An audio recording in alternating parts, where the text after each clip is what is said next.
I, an 18-year-old female, have an older sister who is 31 years old and married with 2 kids, one 8-year-old boy and one 5-year-old girl. Ever since my niece and nephew were young, they were spoiled and would throw tantrums to get what they wanted. My sister, being the oldest in the family, would never say no. On the rare occasion that she did, my niece and nephew would cry and scream until my sister gave in and bought them expensive gifts. A few years ago, my sister got them iPads, and ever since then they have been glued to them. If you took the iPads away or they lost charge, they would throw a fit. My niece and nephew have no regard for anyone's feelings and have reached a stage where they will openly say things like, "You're not my mum, I'm not listening to you," or "I don't need to do what you tell me to." This behaviour annoys my family at times. Don't get me wrong, I love them with all my heart, but the way they speak and behave towards family and friends is rude. My sister doesn't punish them. Instead, she encourages their behaviour, saying they're young and we shouldn't get angry at kids.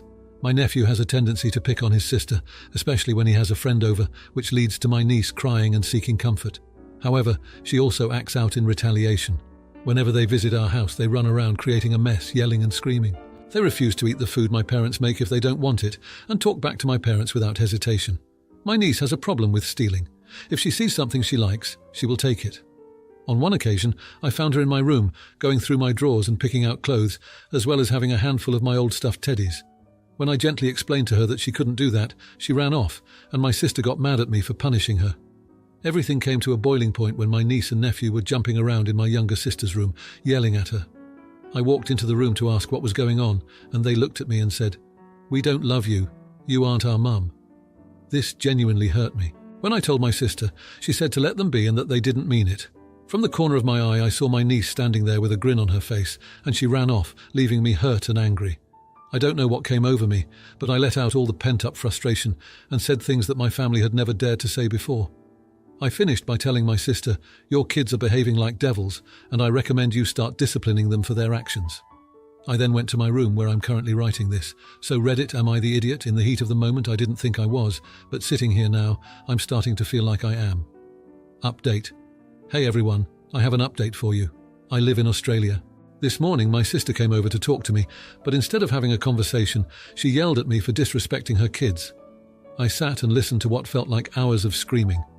When she finished, she told me to grow up and said that my kids are good kids.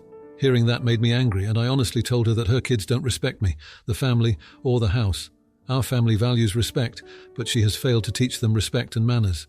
I shouldn't have to open my door and catch my niece stealing from me. I apologized for the way I referred to the kids, but I reiterated that if I didn't tell her the truth, someone else would. My sister looked at me and said, "You're not a mother, so you can't judge my parenting." It's true that I'm not a mother, but I had to explain to her that even though I'm not a mother, I can't just stand by and watch my niece and nephew grow up to be disrespectful people. If they're willing to be rude and mean towards their own family, what will happen to them in the real world or at school? I can't help but worry about them as their behavior is getting worse. My sister, as well as her husband, need to be held accountable for their actions. I reminded her that if she came over just to yell at me, it shows where her children learned their disrespectful attitude. I suggested to her that she try new tactics, like teaching them that stealing is wrong, setting limits on their screen time, and learning to say no to them. She looked at me with disgust and left. The entire family is on my side in this situation and commended me for saying what they've all been wanting to say. However, I feel like my sister will never listen or change, especially when it comes to her children. Now, for a few comments before the update. Comment 1, not the idiot, spoiled children are the worst, but reading this post without paragraph breaks was pretty rough too. Comment 2, not the idiot, your sister is an AH for not parenting her little brats properly. Now, for the update.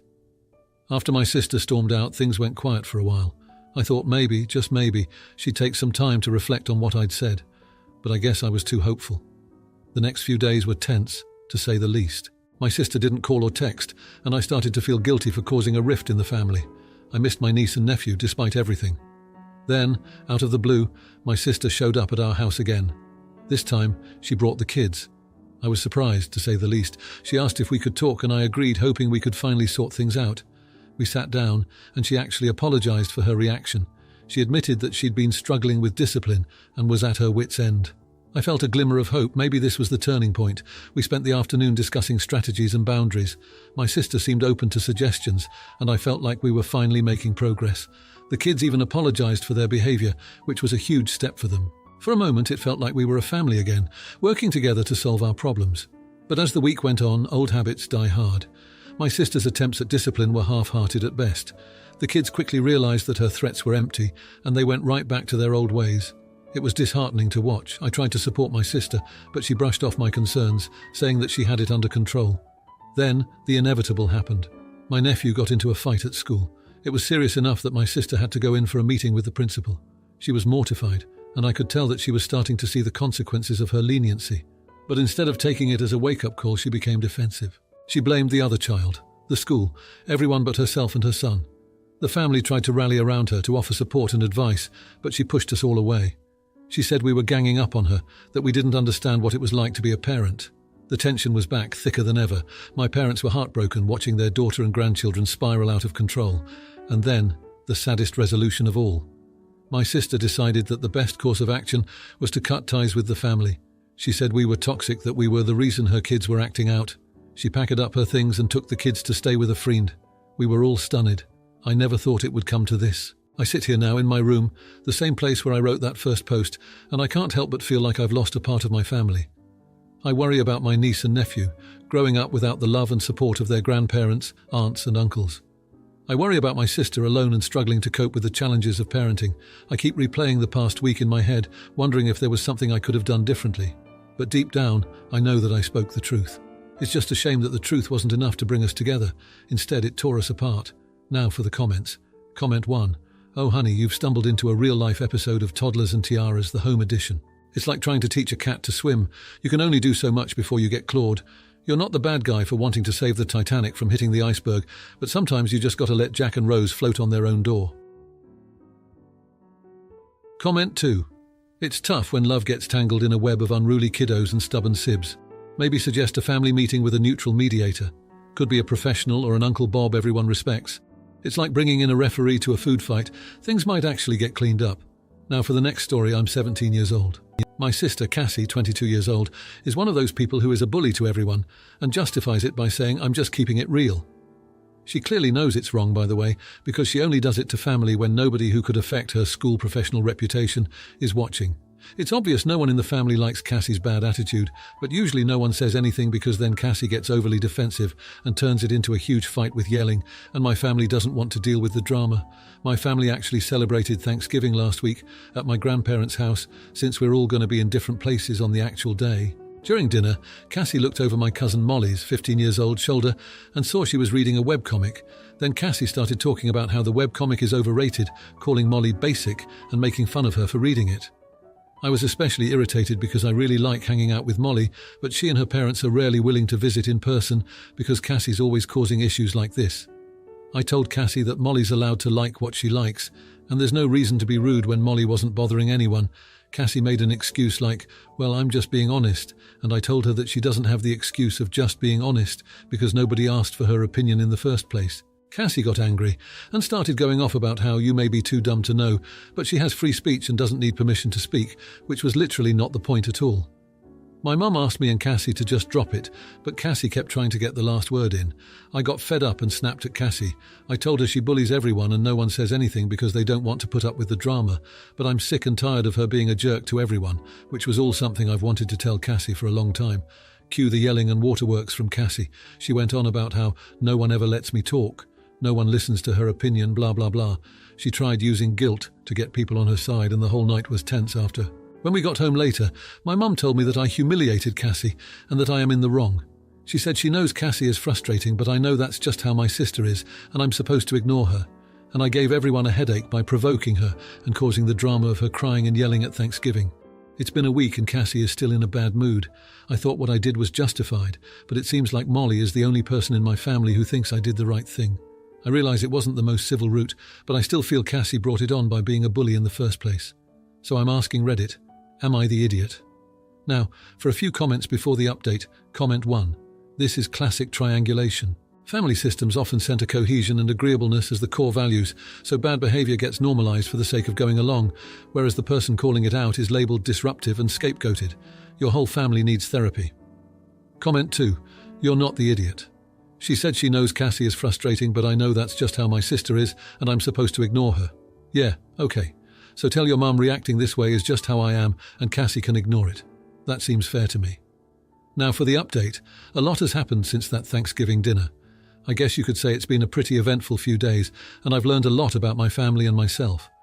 The day after the big blowout, things were still pretty tense. Cassie was giving me the silent treatment, which, to be honest, was a bit of a relief. It gave me some time to think about everything that had happened without her constant snarky comments. I spent most of the day in my room, and Molly texted me a few times to check in. She was really supportive and said she was glad someone finally stood up to Cassie. That made me feel a bit better, but I was still worried about the fallout. The next day, my mum sat me down for a talk.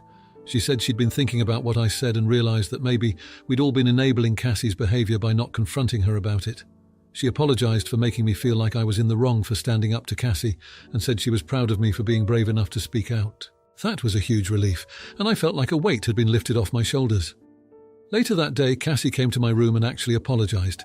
She said she didn't realise how her actions were affecting everyone and that she didn't want to be the reason our family was failing apart. I was shocked, to say the least. Cassie and I had never really had a heart-to-heart like that before. We talked for a long time, and she opened up about feeling insecure and using her honesty as a way to feel more in control. It wasn't an excuse for her behaviour, but it helped me understand her a bit better. We decided to call a family meeting to clear the air. Everyone shared how they felt, and it was pretty emotional. Cassie listened and took responsibility for her actions, which was a big step for her. We all agreed that we needed to communicate better and not let things fester. It was a really productive conversation, and I think it brought us closer as a family. The next day, Molly and her parents came over for a surprise visit. They said they'd heard about the family meeting and wanted to give us another chance. We all hung out and had a great time, and it felt like the old days before Cassie's behaviour had driven a wedge between us. It's been 3 days since that meeting, and things have really turned around. Cassie has been making an effort to be kinder and more considerate, and the rest of us are working on not walking on eggshells around her. It's not perfect, and I'm sure there will be more bumps in the road, but it feels like we're finally moving in the right direction. I'm really grateful for Molly's support through all of this. She's been a great cousin, and I'm glad we can hang out without worrying about Cassie causing issues. And I'm proud of my family for being willing to change and grow. It's not easy to confront these kinds of problems, but I think we're all better for it. So yeah, it's been a pretty wild few days, but I'm hopeful for the future. I think we've all learned that it's important to stand up for what's right, even if it's uncomfortable. And that sometimes the people who seem the toughest on the outside are the ones who need the most support. Now, for the comments. Comment 1. Hey, it sounds like you've been dealing with a lot. Cassie's behaviour isn't okay, but it's good that you stood up for Molly. Maybe try having a one-on-one with Cassie in a neutral space to talk things out. Sometimes bullies act out because they're hurting too. Comment 2. You did the right thing, standing up for your cousin. It's tough when family dynamics get messy, but it's important to call out bullying. I'm glad to hear your mum and Cassie are coming around. Keep being that positive force in your family. It's making a difference. Now, for the next story. I lost my dad when I was 6 to a heart attack. He was young but had a bad heart and died in his sleep when he was 29. My mum remarried a couple of years later. She and her husband, my stepdad, met 7 months after my dad's death. They started dating after knowing each other for a few months. Then they got married. I should mention that they met through a grief support group. My mum's husband lost a child to stillbirth, and his relationship fell apart. My mum and her husband wanted me to look at him as another father in my life. I never saw him that way. Not even when he and my mum had my half-brothers together. I never hated my mum's husband. I go through a lot of mixed feelings about him. Sometimes I like him because I see he's a good husband to my mum and a good dad to my half-brothers. Sometimes I dislike him for not respecting that. I want to get along but do not want a fatherly relationship with him.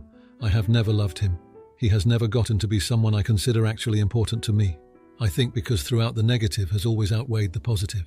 What doesn't help is he will often tell me he loves me, but also goes into how he lost his bio daughter, and that makes him love me more. And then he also brings up that losing my bio dad means I need someone else to fill that role. He told me a young child who loses a parent cannot decide they never get a new one. They need to do their best to make the relationship as close to the original one as possible. I have asked him if it isn't enough to just be friendly and on good terms. My mum asked me before why I need to show more loyalty to my dad than to her and her husband, and why I can't let him in enough to be that second dad so everyone else can be happy. She told me she knows I would be happier if I had another person filling the role Dad left behind. She said it doesn't mean he replaces Dad, but it means I also have a dad here, now that I'm in my 20s and I'm engaged to be married. I asked my mom if she would walk me down the aisle at my wedding, and she freaked out and told me I needed to ask my stepdad. She told me that asking her would crush him. Of course, he walks in as she's still being very loud, and when he realised what was going on, he told me it would mean the world to him to fill the father of the bride role and do both parts of walking me down the aisle and performing a father-daughter dance at the wedding. My mum pestered me about it for days afterward. So I asked if we could meet up, and I told her I will give her what she wants, but I need her to understand this is not for me. It's not what I want. It's not making me happy, and it will not change how I feel about her husband, no matter how much she wants it to. But I told her if it's that important, I will do it. She called me manipulative for spewing all that before formally agreeing, and told me I had managed to shoot on my doing a good thing. Am I the idiot? Now, for a few comments before the update. Comment 1. Not the idiot. You should walk down the aisle by yourself and get something of your dad's or something that reminds you of him and have it on you somewhere hidden or not. Please do not be a people pleaser. Please celebrate this day you want to. Comment 2. Not the idiot. Also, you could just not have anyone walk you down the aisle. It's pretty old-fashioned, the idea that parents own a woman until they give her to the husband. Now, for the update. So, I went through with it. I let my stepdad walk me down the aisle. It was awkward, to say the least. I could tell he was trying to be all emotional and fatherly, but it just didn't click for me. I felt like I was in some weird play where everyone knew their lines but me. My mum was beaming, though, like she'd won some kind of prize. I guess in her eyes she did. The wedding was a blur, but the reception, that's where things got real. The father-daughter dance was up, and there I was, in the middle of the dance floor with my stepdad. The music started and he was getting teary-eyed. I just couldn't. I mean, I was there physically, but my mind was somewhere else. I was thinking about my dad, the one I lost when I was 6. It felt like I was betraying him in some way, and I just started crying. Not the cute, single-tear kind of crying. No, this was the ugly, can't-catch-your-breath kind. Everyone was staring, and I could hear the whispers. My stepdad, he stopped dancing and just held me. And for the first time, I didn't push him away. I let him comfort me, and it was nice. Not life-changing, but nice. After the dance, we sat down, and he did something he'd never done before. He apologized. He said he was sorry for pushing so hard to be my dad when he should have just been there for me in whatever way I needed.